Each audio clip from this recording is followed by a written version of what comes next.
All right, all right, all right. It is a Thursday morning, which means we get to do the Burn platform. It's your chance to catch up on all of the things that are going on in the news, all of the stuff that we are most affected by, and the things that we want to try and unpack and understand. And in South Africa, that can be, in some situations, very complicated.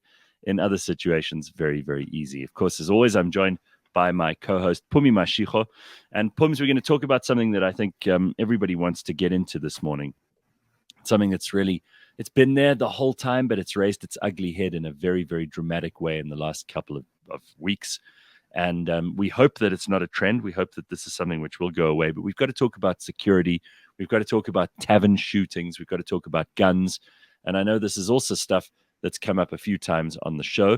We have two experts at hand to be able to help us get into some of this, both of whom have been on the show before. And I'm thrilled to welcome them back. First, Gideon Joubert, who is an independent security consultant. He's also an advanced level firearm instructor. He's written several published articles about responsible and lawful firearm use in South Africa over the past 10 years. Gideon, nice to see you. Gareth and Pumi, thank you so much for having me on. It's always a pleasure being here. Looking forward to it.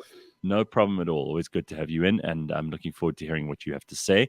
We also have Dr. Gerard Labuschagne, who is a clinical psychologist. He's also a criminologist and an advocate at the High Court with an interest in particular, forensic and investigative psychology.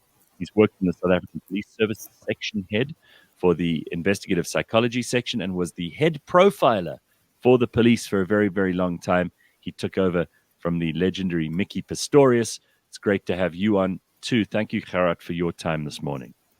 Thanks for having me. Looking forward to it. Right. So where shall we begin?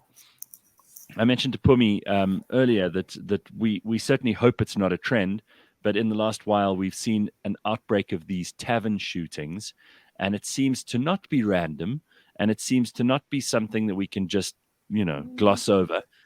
If it was the headline news story in any other country, it would have stayed in the headlines for a very long time. It's just South Africa where we have an orgy of violence around us, and also where certain lives seem to be more important than other lives. If it was the Riva Steenkamp story, for example, just to say, the most famous murder in the last however many years, then I suppose it would still be everybody's focal point. But because these were unnamed, unknown people in a tavern in a poor neighborhood in the Eastern Cape, people are like, this is what happens in South Africa. It's an outrageous point of view. It's an outrageous opinion for so many people. Even if they hold it without directly saying so. Gareth, maybe then the right question to start with is this something that happens in taverns in South Africa regularly and we just never hear about it? Is this really a thing? Well, gentlemen, would you like to have a go at that? And maybe you can correct my question where I may be wrong, and also take up Pumi on her question, which is a very good one. Like, is this something that happens all the time in South Africa? Gerard, you would know something about this. Yeah, so I would like to say mass shootings is not something that, as far as I know, we sort of have on a regular basis. I do think that they would get into the media's attention, like the very first one. Obviously, the subsequent ones are building upon the previous ones in this time period when we had this bunch of them taking place. And I just think in terms of my own experience in the police, our mass violence incidents were not regular occurrences. Sort of we had in 1999 at Tempe military base, there was a shooting where one of the employees who was I think a lieutenant, went on a sort of rampage and I think shot 5 people, killed 6 others. And that was sort of your typical workplace violence, almost like your a la American sort of type of mass shootings. And then we had the Sizzlers case a couple of years ago, which was a robbery that went very wrong, where they ended up shooting the people who were inside the massage parlor. Then we had Rosebank police station a couple of years ago where recently dismissed admin clerk, who was also apparently in charge of the firearms store, managed to get hold of a firearm and go shoot the HR captain who oversaw his dismissal and killed her, and then shot the station commissioner, and she survived before a member of the one of the captains entered the room and the person took his own life. So you have these from time to time. So I do think that they would have been getting into the media if we were having them. So I think, Pumi, your question is relevant. Was it only just because the media just had a slow day and they decided to focus on them? But I do think we would have been hearing about mass shootings if they've been happening sporadically or sort of fairly regularly. I agree with you, Gareth, that we have an interesting tolerance for violence. We get very morally outraged at something, and a week later we're back to normal. And I think, like you say, it's because we have violence fatigue, and because we also know perhaps that nothing really changes. So we get upset and then we move on, because you're just going to drain yourself if you try to keep the momentum going for all of these massive amounts of issues that we have in our country when it comes to crime and violence. Well, I was talking to Professor Chris Szabo yesterday, who is a psychiatrist and a well-known expert on these things, and we were talking about the next season of Beyond Madness and what kinds of subject matter he wants to delve into. And he brought up compassion fatigue, and I think violence fatigue is linked to that. In South Africa, for the average South African, there's just such a lot of this stuff going on all over the place that we've almost become numb to it, and maybe it takes these extraordinary cases like the Tavern incident in the Eastern Cape for people to go, oh my God, this shouldn't be normal. But even from the cases that you've cited there, and there were some that I'd vaguely remembered and some that I'd forgotten, it still doesn't sound like this is the norm. It still doesn't sound that this is unusual and extraordinary, and probably should be treated as such. We have seen some others happen as a result of that. Do you think there's any degree, just so we can say we've covered this ground, of copycat stuff going on there, or do you think that they're unrelated? Look, with these American-style ones, do you see where you have this disgruntled human being who feels that life has turned against them, they've been sort of pushed aside. There you do often see that where you have one, within a week you tend to have another one.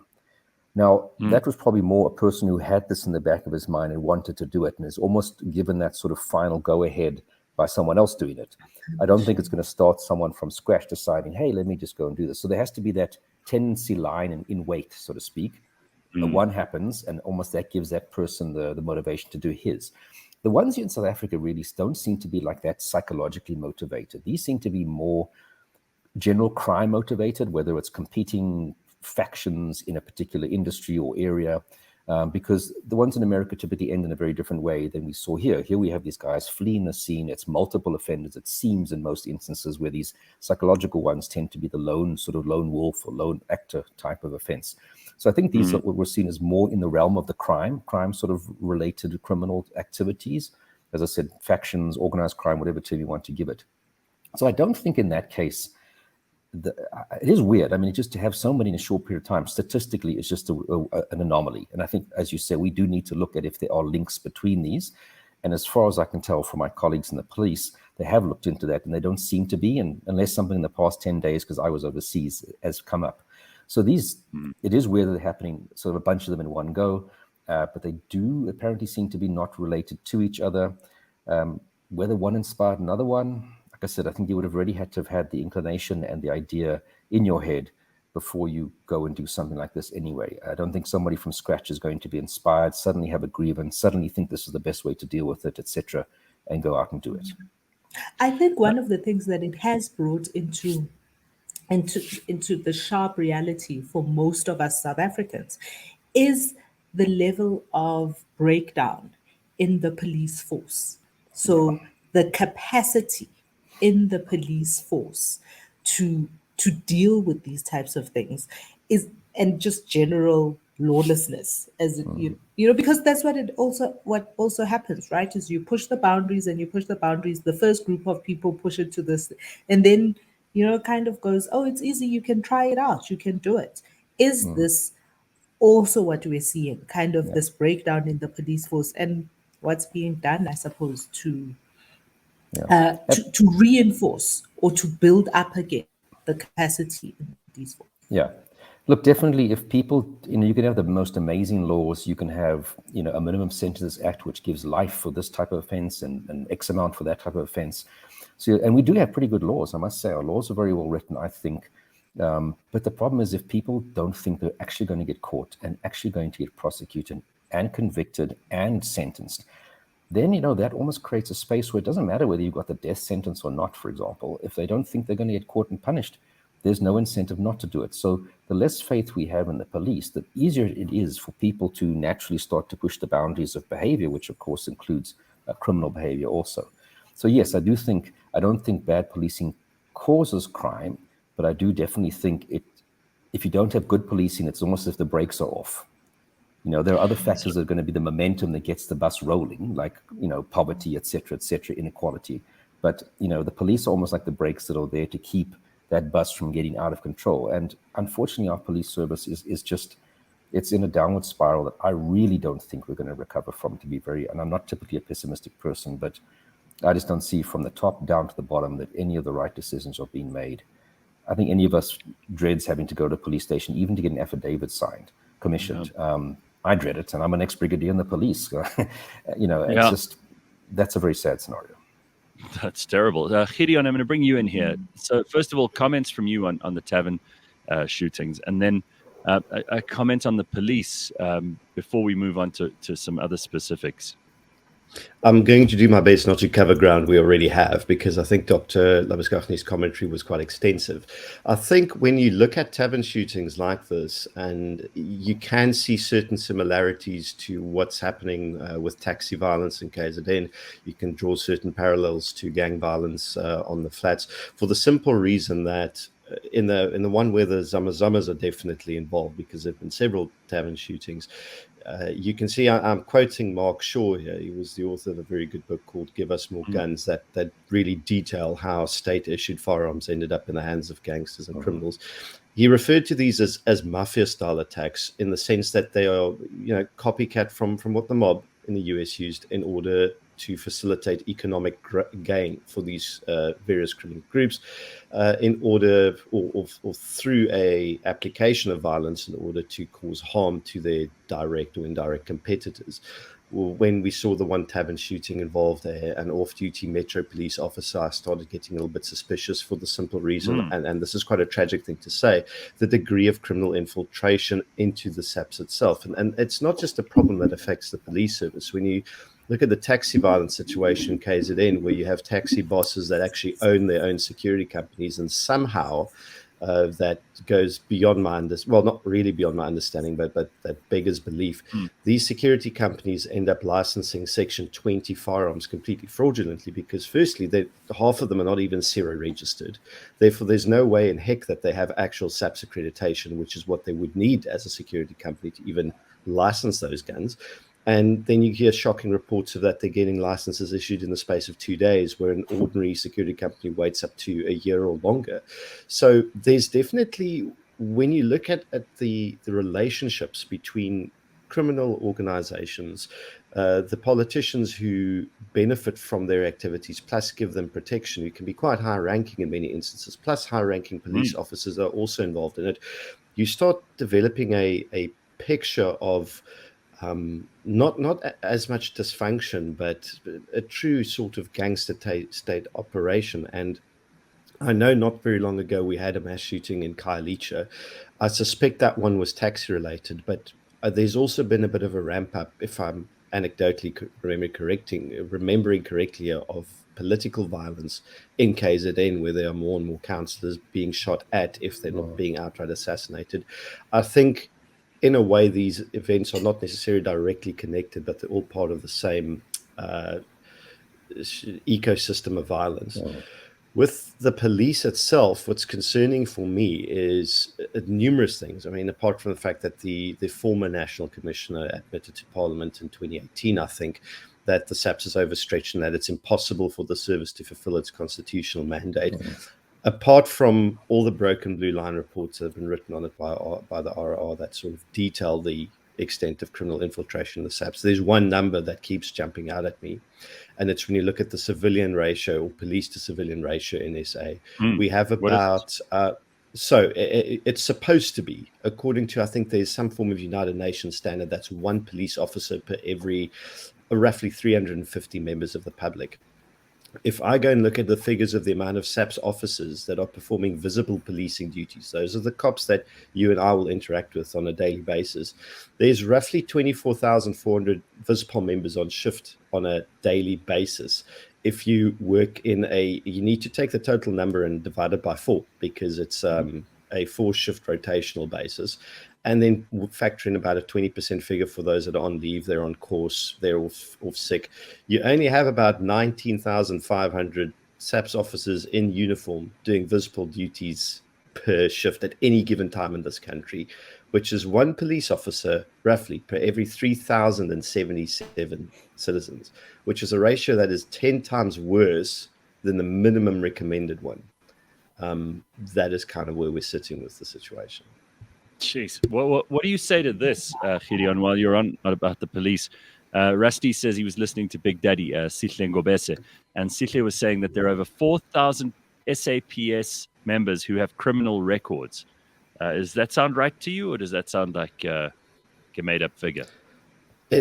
I saw a figure a while back, and maybe Dr. Labuschagne can correct me. I remember that it was a bit higher than that. But what is concerning about this is that, firstly, this number is known, it is detected, and there seems to have been a repeated failure of addressing it within the ranks, because this is not a new story. I think the first time we read about it was almost 10 years ago, about SAPS members with criminal records, some of them holding fairly high-ranking positions, and equally some of them even being deemed competent to carry firearms, although that's a separate discussion altogether.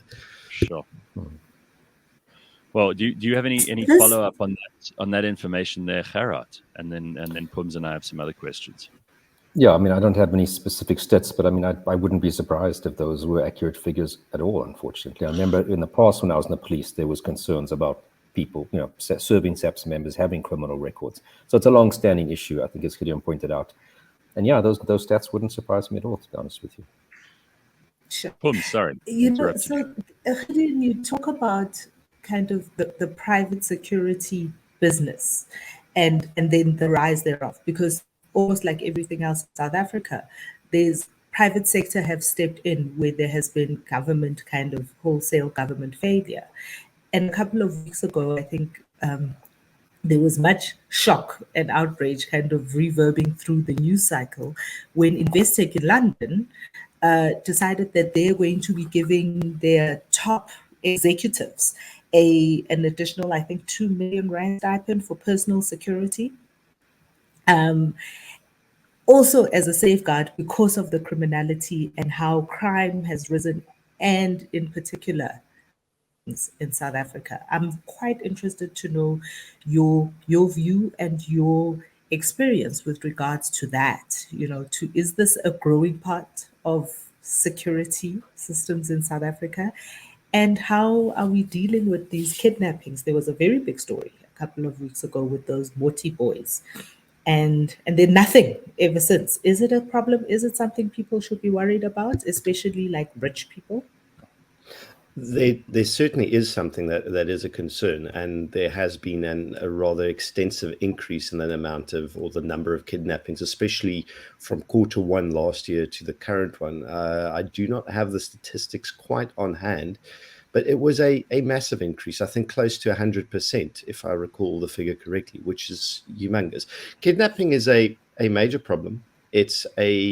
It was already a slightly problematic statistic, and it has been rising. It hasn't gotten an extensive amount of media coverage, unless, as you mentioned, it's a couple of high-profile cases. And the close protection service, as rendered by private security companies in South Africa, is, especially to high net worth individuals, has always been a healthy industry. But I think in people like Investec or corporates like Investec who are concerned about their more high-level executives and their safety in South Africa, with specific reference to the risk of being kidnapped, I don't think that's them being unrealistic or hysterical or at all. I think that's a very, very good decision pertaining to managing that risk as best as possible. And unfortunately, it is a reflection on the overall state of the South African crime milieu and ambience and what we're dealing with on a daily basis. I think we mustn't forget that we are, unfortunately, one of the most violent countries on earth. That doesn't mean the problem isn't fixable. It doesn't mean there are some very good solutions, but that is the reality that we currently find ourselves in. Sure. Okay. Yeah. Private security, though, on the up everywhere. I mean, I was talking to someone just the other day, and they said that they take their kid to school, one of the schools, and some of the parents send their kids to school with security guards who see them in and then drive away afterwards and collect them in the afternoons. I mean, these are just kids at schools, for heaven's sake. So it's happening in South Africa. I always thought this was the province of, kind of South American. Man on fire. Yeah. But particularly those South Americans who are always worried about some cartel, grabbing their kid and then holding them for ransom. It's not something that you thought would be happening on our own doorstep. Do you have any comments on that, Gerard? Yeah, I mean, look, we definitely saw there's always been kidnappings in South Africa, kidnappings for extortion. I mean, just one always has to be careful with the stats because the definition of kidnapping legally is depriving someone of their freedom. So if you lock them in a room, that's technically kidnapping. So, when we look at the raw figures, it gives a very, people start to think, oh, wow, that's the number of kidnappings for ransom. But definitely from about 2016, we saw the high net value kind of kidnappings where people are being kidnapped for 40, 50 million rand ransoms, specifically amongst the Muslim community in South Africa. I think Omar Karim was the first big one. And it was really the sort of gangs that were operating in Mozambique and other parts of Southern Africa that just felt obviously South Africa is ripe for this type of crime. And they've been massively successful because in terms of these big high profile kidnappings, Gerard's got two, I think also in 2016, 2017, if I recall correctly, and numerous ones. These guys have been very successful. They make a lot of money off of doing this. The police are not catching these people. I mean, in these big high profile cases, there's been almost no arrests. You hear every now and then 1 or 2 arrests, but not in these sort of kidnap cartels. And I mean, these have international links. They have the best cybersecurity. They're probably not ever going to catch these guys because they're far better resourced than the police are. And, they're using the technology to their benefit. And as I said, they're making fortunes. So I think we've also seen some of the cash and transit crowd who are starting to dabble in this particular industry because it's a lot less risk. Planning, yes, but it's a lot less risk and big payoffs. And my big fear is that you get the sort of the fly-by-night ones. I think always better if you're kidnapped by a professional crowd because you will get released. You will, someone will pay money, you'll get released, and you'll be relatively well looked after. But if you're kidnapped by these chancers who think they're going to have a try at this kind of industry, those are the ones that I'd be far more worried about in terms of your safety. And we saw that in the Eastern Cape, where a lot of sort of small business Pakistani nationals were getting kidnapped for smaller amounts with a drop-off, literally the bag being dropped off here, that kind of a place. And those are the ones, as I said, that are very worrying if I was the victim compared to the high-profile ones. But, I mean, we had yesterday, we had the Moti children, which was an unusual one. The typical kidnappings of kids in South Africa tend to be more in terms of custody issues and drug debt. But the sort of Moti kids is the Moti children. That's more like these big high-profile ones. But we saw yesterday, I think in Kensington and Cape Town, or the day before yesterday, where a young boy was kidnapped, and it's also looking like it's one of these high-value kidnappings. They tend to target more the corporate figures, and they target more the sort of wealthy business families that they perceive to have a lot of money that they can materialize without having to go through the hoops. I mean, if you kidnap the CEO of ABSA, ABSA's not going to pay that money. They might have ransom insurance, but it's more difficult to get that money out of ABSA than it is to get it out of a Moti family, for example. Yeah. Wow, Pumi, I mean, your and my eyes just popped out of our heads with all of this. I mean, there are 3 things that jump out at me on that. 50 million for ransoms. That's like that kind of. It's mind-boggling for me. That's like sofa money, That's like Cyril's sofa money. It's not just. It's real money. Yeah. But I'm also interested, and the second thing is around the Mozambique, and I mean we now know that Mozambique has basically become a narco state, right? And the easiness with which that kind of that enterprise, as you called it, has traveled across the border to us, and the level of sophistication employed. It's like international networks. Yeah. So how do we fix it? Yeah. Oh, well, you have to improve your police. You have to, I mean, even till today, the police they call it a kidnapping task team that they put together, but it's about, I think as far as I know, 4 or 5 people. They don't get involved in all of these cases. How much interaction they're having with their overseas colleagues who are dealing with these, technology-wise, whether they've got the right number of people on board, I don't know. And then we also saw one of the people in this sort of national kidnapping task team was arrested for trying to extort money out of one of the victims' families. It's just kind of bizarre. So the solution, I don't know. I mean, obviously these groups felt it's time and it's ready, and they've set up whatever structures inside the police system, and it's time to do this. And they've been very successful. I mean, again, rumors of policemen who are involved at least in the sort of snatching part of the victim, and then it's typically the victim's handed over to a separate group whose job it is to look after.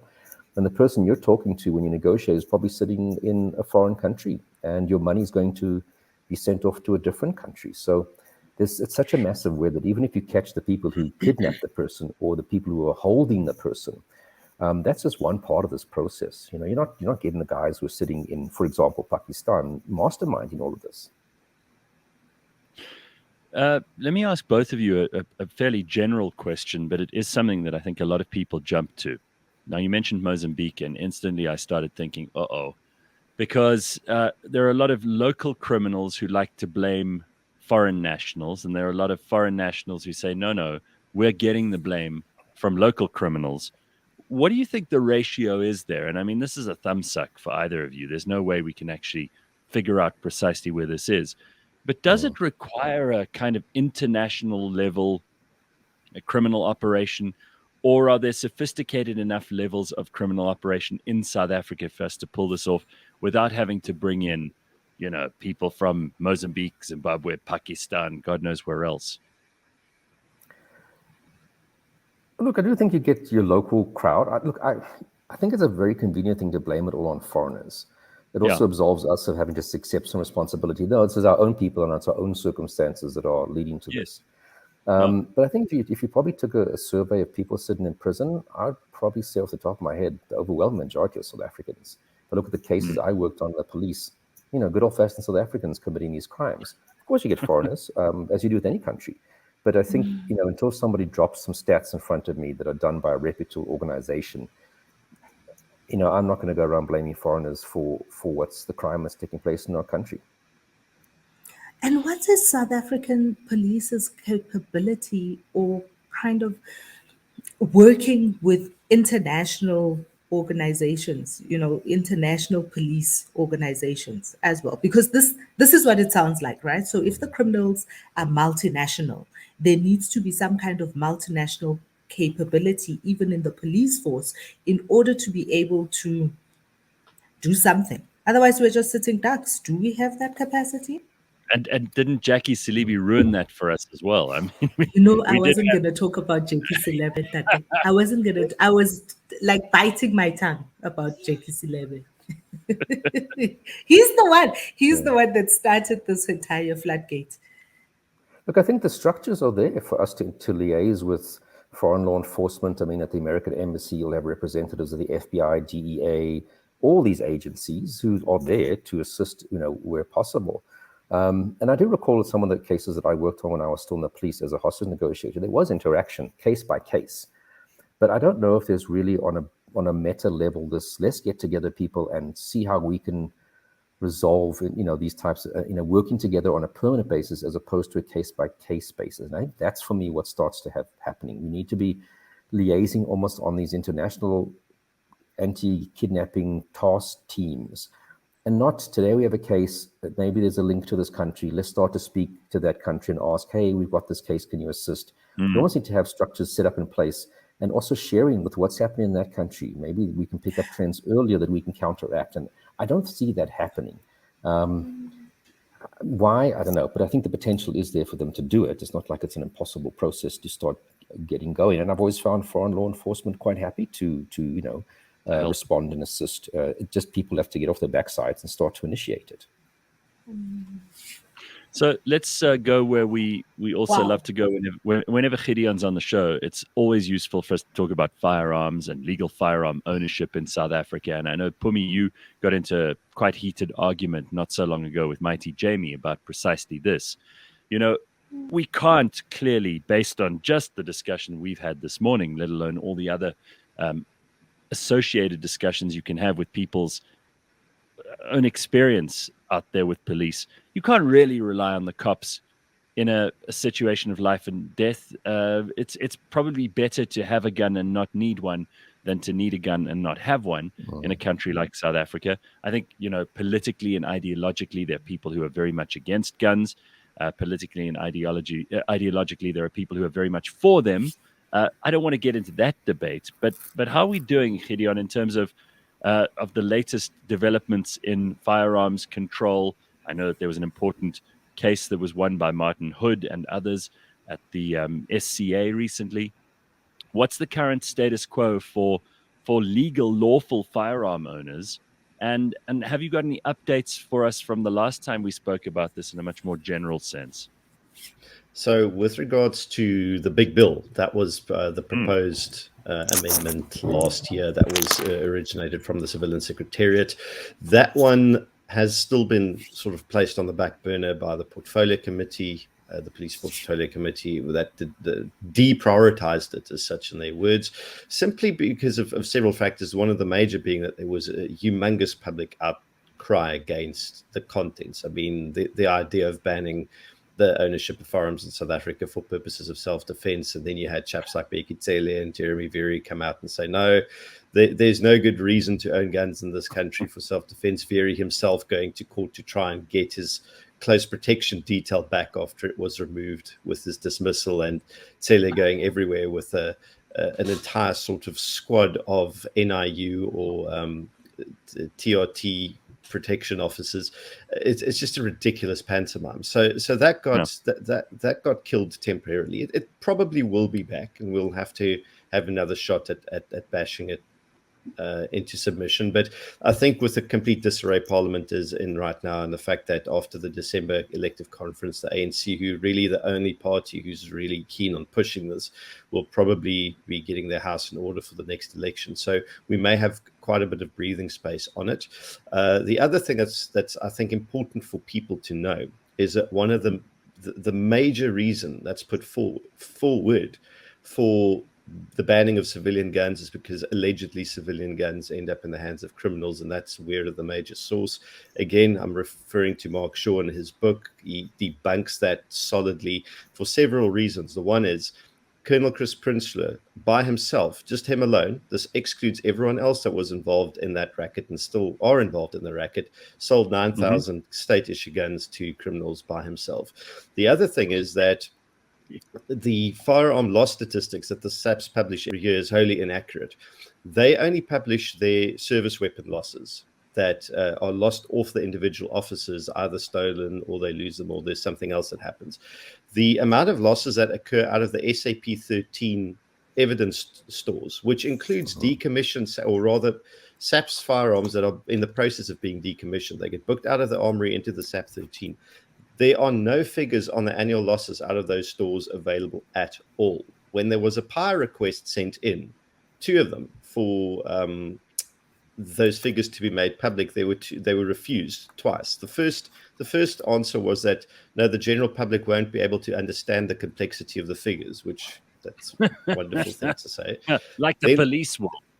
Exactly. The second one was a bit more illuminating in the sense that they said, we do not have the figures handy, and it is impossible to generate them because it would require a national audit of every SAP 13 locker, its contents, and all its registries, so that they have absolutely no idea at station level, by the way, what the loss figure or the loss rate is.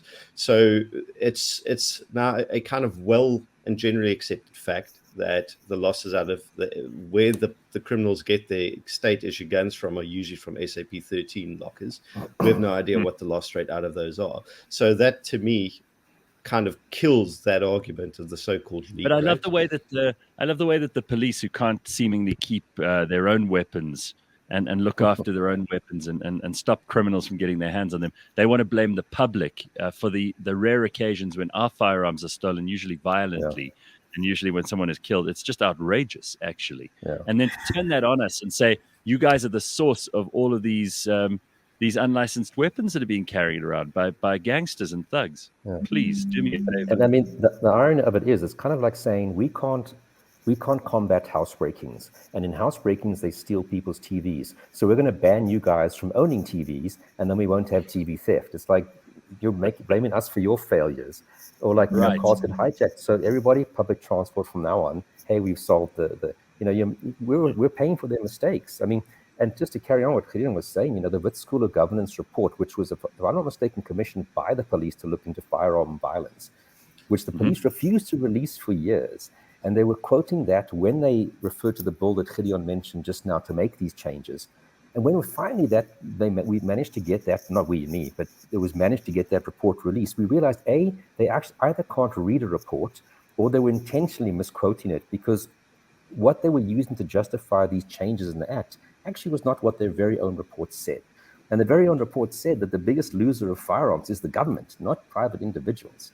So again, blaming the private individuals for the gun crime that's taking place in the country. And that report actually said that when there was dips in crime, gun violence in South Africa, it wasn't because the 2004 Firearms Control Act was implemented. It wasn't because of amnesties.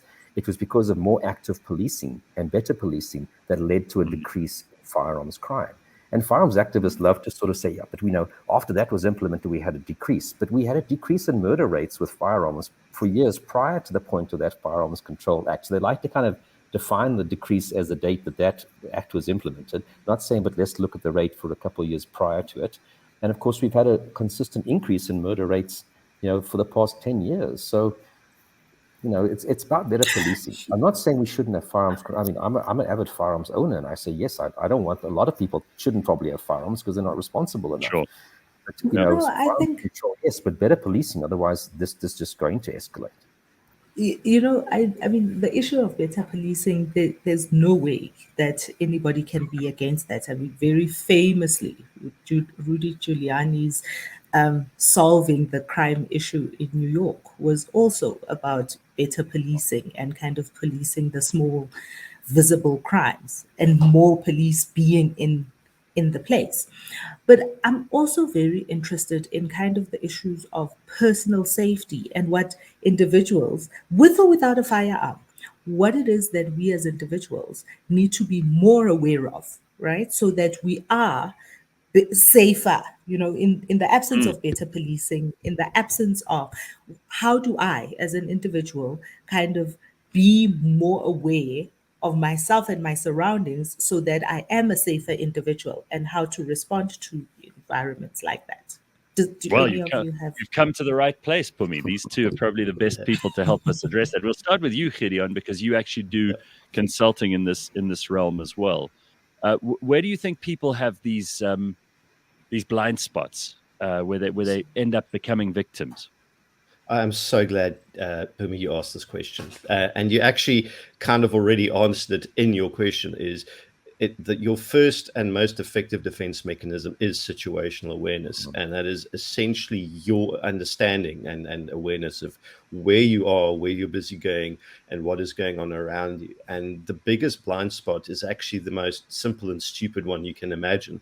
And it's the fact that people leave their homes. They are no longer in a safe, controlled environment the moment you leave your house. That's why a great number, I think the majority of hijackings occur in people's driveways just before they get home, because they are at their lowest level of alertness in that space, even though they're still out in public. People get sucked into their phones. The next time you stop at a red robot or at a stop street, just take a look around you as to what people in their vehicles are busy doing. They get sucked into these little screens in front of them about, this far in front of their face, and they lose all awareness, as in no peripheral, nothing. And then you wonder why smash and grab attacks happen the way they do, why there's, or how people get mugged as part of street crime. So your situational awareness is, above all else, your single most important defensive tool. I think a guy called Kelly McCann, who wrote a series of really good books on combatives for street survival, and I enjoy his philosophies. He says your first rule of combatives is to avoid offensively. That means you almost in an aggressive manner avoid situations that you deem to be dangerous or undesirable. And if you can't avoid them, you evade them. That is, attempt to escape. And the third then element is, if you cannot do either of those two things, then you fight, and you have to fight with everything you have in you to prevail. And that is an element of mindset. we call a combative mindset, is you are willing to do whatever it takes to win. The second part of that is you need to have a developed skill set to some degree. There's a lot of misconceptions about how skilled you have to be in order to effectively defend yourself. The average suburban housewife, the average sort of overweight middle-aged dad with a toddler, these are all people that can be readily and without extensive amounts of time and effort be taught to a level of proficiency where they can effectively defend themselves against the criminal if they have to. And then the third element that makes all that a lot easier than doing it with your empty hands is the toolkit or the tools you use, whether that is a baton, whether that's pepper spray, whether that's a firearm. I think we when we talk personal safety, we really do overemphasize the firearm as the tool. I don't think that means we mustn't go the other way and think that guns aren't important. They certainly are, but there's so much more to them. They're just one element to your personal safety toolbox. And just because you don't have a gun, for example, doesn't mean you can already not take, there's significant steps you can take to already make yourself a lot safer than you already are. Gerard, do you want to add to that? Because I think what Gideon has just said is so valuable. The fact that ordinary people, you don't have to be, trained like you see these paramilitary officers in movies. You don't have to be someone who goes and shoots at the range every single day. You don't have to be one of these people who have martial arts skills up the wazoo. You just have to be paying attention and learn a few basic skills. In your experience, and also because you're a forensic guy, and you're a psychologist, I mean, where do you think we miss the boat sometimes in South Africa? And how come so many people fall victim to stuff where if they were just paying attention, they'd get away with a lot more? Yeah, I think Gideon started off with the most important one, that is a situational awareness. I mean, you can be a special forces ninja, but if you're not paying attention to what's going on around you, you can end up with a gun against your head, and then you're not going to fight. You're going to just hand over what they want or get shot. So I think that's the most important thing, being aware. I always say criminals, no matter whether you're a rapist or a housebreaker or a hijacker, a vehicle hijacker, you want to choose the softest and easiest target to achieve your goals. So and if you translate that into your house, I mean, a person's going to walk around looking for a house to rob. He's going to look at obviously an area where he thinks people have stuff, and then look at the house that has the least amount of security. So it is about target hardening, if you want to call it that, to your physical environment. But again, paying attention to what's going on around you. They don't want to go for someone who it appears is paying attention, is going to see them before them as they approach, etc. I mean, just on a simple level for myself, I mean, I never drive into my parking space at home frontwards. I always reverse in because that gives me the best field of vision, left, right, and in front, literally up until I'm inside my garage. And even then I can see if somebody's coming from the outside in, and I can decide what I want to do, stand my car on to drive and drive forward or whatever the case may be. But, if you're going forward in, and especially as Gideon said, as you're on your phone, if that guy was waiting for someone to drive into the driveway, you're the perfect target for them, no matter what your background, no matter whether you have a firearm or not. So target hardening to make it look like your house is the least attractive. Now, the sad thing is this doesn't stop crime. It just displaces it to the next person. But, that this is what we can do on our own level to try and prevent us becoming victims. Yeah, I think that's useful information. I mean, just simple things like, as you say, reversing into your driveway rather than going in forward. And then obviously that also makes leaving the next morning that much easier because you're driving out with this field of vision rather than having to look backwards to see what's happening. Yeah, absolutely. Makes a lot of sense. Little thing, and yet so helpful and so useful. Are you an advocate for firearms ownership, or do you think that in South Africa there are a lot of people who should not have firearms? Gerard? Look, I think a lot of people in the world that shouldn't have them. The Oscar Pistoriuses who are irresponsible with their handling of firearms and shoots through the sunroof and, behaves as if he's a cowboy trying to show off and having a look at someone's gun in the middle of a busy restaurant. I mean, that is like the most irresponsible thing you can do. So I think, and I like the fact that our Firearms Control Act has this whole issue of a competency certificate where you've got to go for some basic training. You've got to know how to dismantle your firearm, put it together, and shoot straight, and know the law. I mean, that's the most important thing. Well, as important as knowing what the law says about the handling of your firearm. So I think it should be a situation that we should have the right that if we want one, we are able, if we qualify, to get one. And it's this, like Gideon said, this idiocy of saying, the new proposed part of the bill is that you shouldn't be able to have a firearm for self-defense because we're going to protect you. It's, well, you can't protect us. firstly, and the response time, I think, for 910 111 is, last time I checked, 45 minutes. If you're in the Eastern Cape, it's Sure. 2 hours. Oh, wow. If I would say, get the crime down to an internationally acceptable level, then come back to me and say, we've done it. You don't need to own a firearm for self-defense. And I would say happily, sure, maybe for sports, collecting, but for self-defense, you've proved that we live in an absolutely safe society, then I don't need it for that purpose. If I live in the UK or in Finland or Denmark, I sure as hell wouldn't probably feel the need to have a firearm back home for that purpose. But sports In and the other UK, you reasons, might just need a knife. yeah, but even then, carrying a knife is illegal. For the average Yeah. civilian, you're not allowed to carry a knife in the UK in your pocket. Mhm. So I think, yes, I think we should have the right to have them, whether it's for sports, collecting, self-defense, as long as you qualify and obey the law. And if you don't, you must be punished for that. But changing the firearms laws tend to just punish honest civilians, because criminals really don't give a damn about what the Firearms Control Act says, Yeah. because they're criminals. So we're rather make the crime and the punishment more severe, but by saying we're going to restrict legal people's use and ownership of firearms is going to be the solution to the bad guys. It's like, I don't understand that. And if you're saying that because we're losing the firearms, well, the stats are showing you're losing the firearms at a much higher rate. And then when the police lose an R5 or an R4, R5, that is a fully automatic weapon, and that seems to make people more scared than a semi-automatic equivalent. When the military loses their firearms, it's really military-grade weapons, if you want to use that term. And as we saw, even with Norwood, we had policemen shot, I think earlier this year, shot by suspects, and it turns out that the firearms that the suspects were using came from the Norwood police station's own SAP-13 evidence locker. I mean, that's like the worst case scenario. Your buddies are selling firearms that are then being used to kill you as a policeman from your own station. Now, that's just a horrible scenario. So let's just talk quickly Sure. about this, Parrot, because I know it's something that you have some comments on too. You're an expert on risk and threat assessment and the management of those risks and threats. What are your thoughts on how the Marikana massacre happened, with a nice hindsight of 10 years and the benefit of now knowing a lot more than we did at the time? Yeah, look, I wanted to first say, I haven't been following all what's come out from that, so I'm going to give you my layperson's knowledge opinion of it.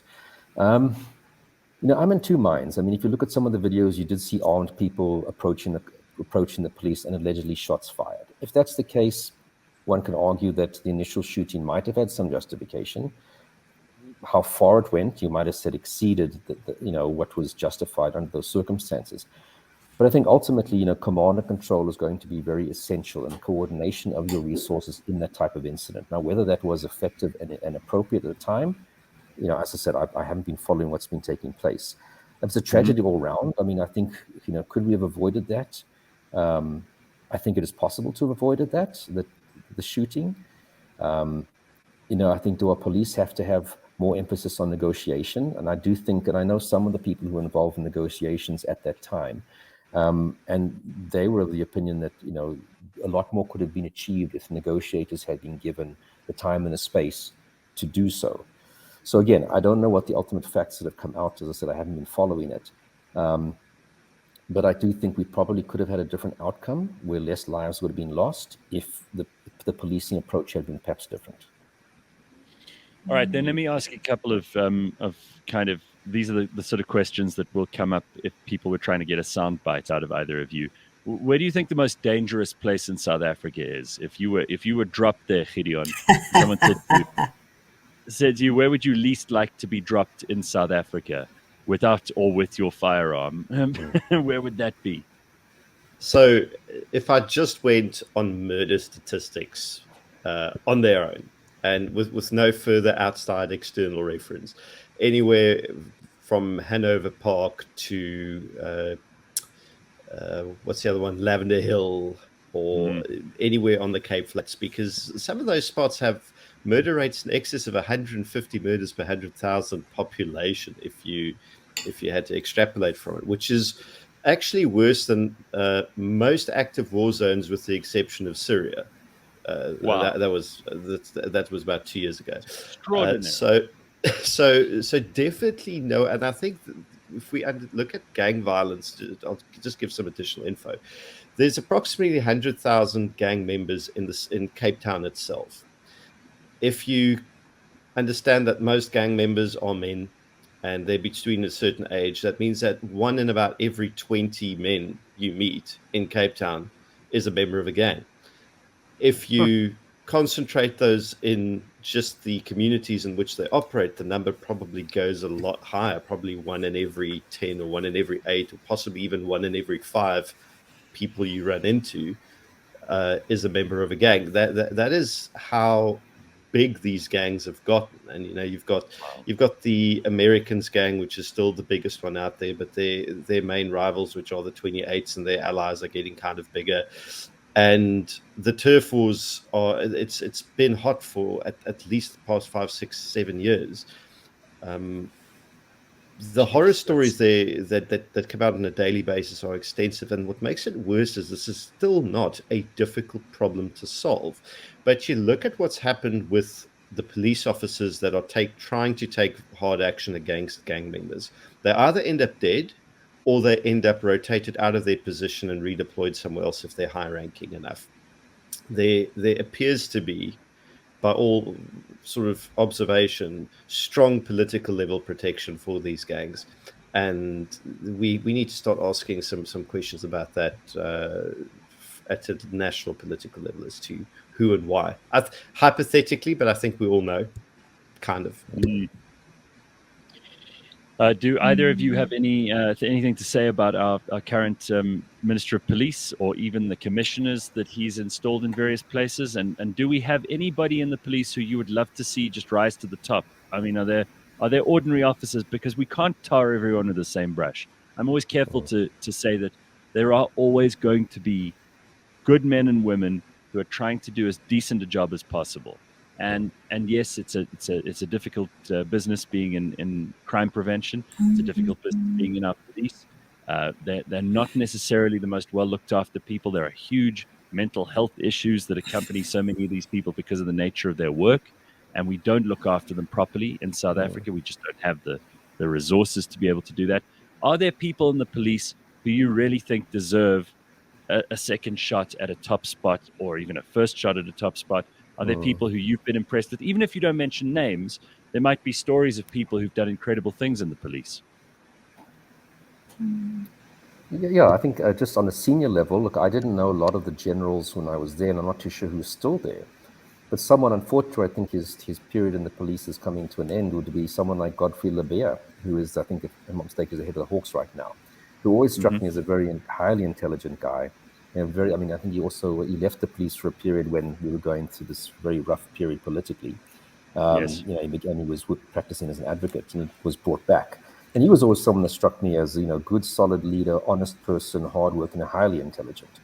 I was kind of excited when Labuschagne was made the acting national commissioner, because at one point when I was still in the police, he was the general in the division I was in, and he struck me as a highly intelligent person and very decisive, and he held people to account. I mean, our performance reviews that we would have every quarter were a nightmare. It was for 3 or 4 days of, you'd all be taken off to somewhere in the bush, and 3 or 4 days from 8 in the morning till 12 at night, literally.